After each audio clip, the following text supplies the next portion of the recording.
자, 2025년 47주차 시장 정말 뜨거웠습니다. 아니, 일주일 만에 수익률이 50%가 넘는 종목들이 나왔다니까요. 대체 무슨 일이 있었던 걸까요? 이번 주 시장을 뒤흔든 6개 종목들, 그 폭등 뒤에 숨은 진짜 이유, 지금부터 하나하나 파헤쳐 보겠습니다.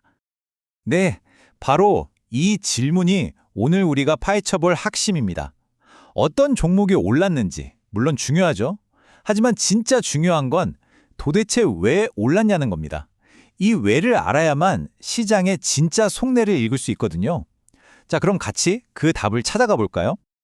그 전에요. 저희가 아무 종목이나 가져온 게 아니라는 점 먼저 확실히 짚고 넘어갈게요. 저희 기준은 꽤 깐깐합니다. 첫째, 일주일에 20% 이상 오를 것. 둘째, 하루 거래 대금이 1,000억 원은 넘을 것. 이 두 가지 조건을 모두 만족하는, 그러니까 시장에서 진짜 의미 있는 움직임을 보인 종목들만 엄선했습니다. 자, 그럼 2025년 47주차 시장을 빛낸 영광의 얼굴들 바로 만나보시죠. 네, 바로 이 종목들입니다. 1위 로키텔스퀘어부터 6위 코오롱 티슈진까지. 와, 상승률 좀 보세요. 정말 입이 떡 벌어지네요. 특히 1위는 일주일 만에 50%가 넘게 올랐습니다. 와, 이건 정말 대단하죠? 자, 그럼 이제부터가 진짜입니다. 이 엄청난 숫자들 뒤에는 과연 어떤 이야기가 숨어 있을까요? 가장 뜨거웠던 종목들부터 속속들이 파헤쳐 보겠습니다. 이번 주 영광의 1위는 바로 로킷 헬스케어입니다. 상승률이 무려 53.86%. 와, 정말 경이로운 수치죠? 대체 무슨 호재가 있었길래 주가가 이렇게 날아간 걸까요? 정답은 바로 여기에 있었습니다. 다른 것도 아니고 딱 하나의 뉴스. 중국에서 핵심 특허를 따냈다는 소식이었어요. 이 소식 하나가 시장의 모든 기대를 끌어모으면서 주가를 그냥 수직으로 쏘아 올린 거죠. 야, 이게 바로 기술력, 특허의 힘 아니겠습니까? 1위만 대단했던 게 아닙니다. 2위 SPG도 한번 보시죠. 52.36% 상승. 1위랑 거의 차이가 없죠? 이 종목도 시장의 스포트라이트를 한 몸에 받았습니다. 그런데 이 종목은요, 주가보다 더 놀라운 게 있습니다. 바로 이 숫자, 19배. 이게 뭐냐면 전주보다 거래량이 무려 19배가 터졌다는 겁니다. 이건 그냥 주가가 올랐다, 이 수준이 아니에요. 시장의 돈과 관심이 말 그대로 슈아 쏟아져 들어왔다는 증거죠. 이렇게까지 관심이 폭발한 이유, 바로 로봇이었습니다.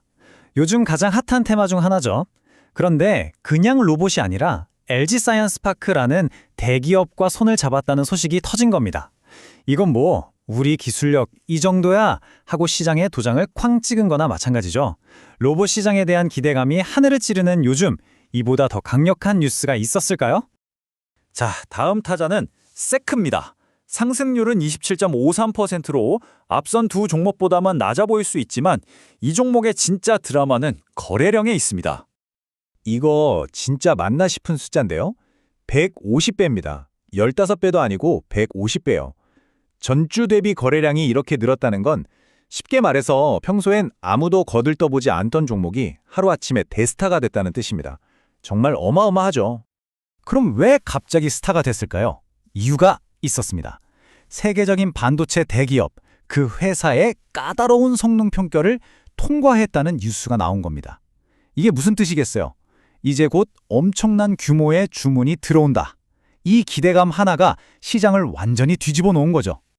이번엔 이번 주 거래량 끝판왕이라고 할 수 있는 종목입니다. 바로 여행주, 노랑풍선인데요. 주가 상승률 자체는 23.98%였지만 거래량으로 가면 얘기가 완전히 달라집니다. 자, 준비하시고 무려 199배입니다. 거의 200배죠? 와, 정말 오늘 본 숫자 중에 가장 충격적이네요. 시장의 돈이 얼마나 무섭게 이 한 종목으로 빨려 들어갔는지 그냥 이 숫자 하나로 모든 게 설명됩니다. 이 광풍에 가까운 거래량 뒤에는 사실 지정학적인 이슈가 숨어 있었습니다. 당시 중국과 일본 사이의 관계가 좀 삐걱거렸거든요. 그러면서 그럼 중국 관광객들이 일본 대신 한국으로 오겠네? 하는 기대감이 확산된 거죠. 그 수혜를 가장 크게 볼 거라는 예측에 노랑풍선이 딱 지목된 거고요. 네, 지금까지 정말 드라마 같은 이야기들을 살펴봤는데요. 순위권에 있던 나머지 종목들도 잠깐 짚고 넘어갈게요. 3위였던 한국 PIM은 2위 SPG랑 같이 로봇 테마로 묶여서 올랐고요. 6위 코오롱 티슈즈는 신약 임상 소식 덕분에 바이오 테마의 힘을 받아서 급등했습니다. 자, 그럼 이 종목들을 쭉 꿰뚫는 핵심 키워드, 즉 테마는 과연 무엇이었을까요? 한번 정리해 보겠습니다. 바로 이겁니다. 이번 주 시장을 요약하면 딱 이 5가지 키워드로 정리할 수 있어요. 로봇, 바이오, 특허, 수주, 그리고 반도체. 보시면 아시겠지만 이 키워드들이 급등주들의 공통 분모였던 거죠. 막연한 기대감이 아니라 특허나 수주처럼 눈에 보이는 성과가 나오면서 주가를 끌어올렸다는 게 중요하고요. 그중에서도 가장 힘이 셌던 건 단연 로봇 테마였네요. 자, 이렇게 보니까 훨씬 더 명확하죠? 로봇이라는 테마가 SPG와 한국 PIM을 끌어올렸고 반도체는 세크를 날아오르게 만들었습니다.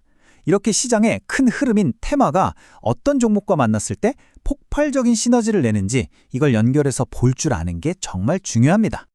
자, 그럼 오늘 분석한 내용들을 바탕으로 핵심만 딱딱 짚어보고 투자하실 때 꼭 기억하셔야 할 점까지 정리해드릴게요. 오늘 분석 딱 3가지로 요약할 수 있습니다. 첫째, 로봇과 바이오. 이 두 테마는 여전히 시장을 이끄는 강력한 엔진이라는 점. 둘째, 뜬구름 잡는 이야기가 아니라 특허나 MOU처럼 구체적인 뉴스가 나왔을 때 주가가 폭발한다는 것. 마지막으로 비정상적인 거래량 폭증은 엄청난 관심의 증거이기도 하지만 동시에 과열 신호일 수도 있다는 점. 이 3가지는 꼭 기억해 두시면 좋겠습니다. 그리고 이건 정말 중요한 이야기인데요. 저희가 오늘 드린 말씀은 어디까지나 투자를 하실 때 참고하시라는 의미이지 정답이 아닙니다. 모든 투자의 최종 판단과 그에 따른 책임은 투자자 본인에게 있다는 점 꼭 잊지 마세요. 네, 이렇게 로봇과 바이오 테마가 시장을 뜨겁게 달군 한 주가 지나갔습니다. 그럼 다음 주에는 과연 어떤 새로운 주인공이 나타나서 이 시장의 판을 흔들게 될까요? 여러분도 한번 예측해 보시면 재밌을 것 같습니다. 오늘 분석은 여기까지입니다. 감사합니다.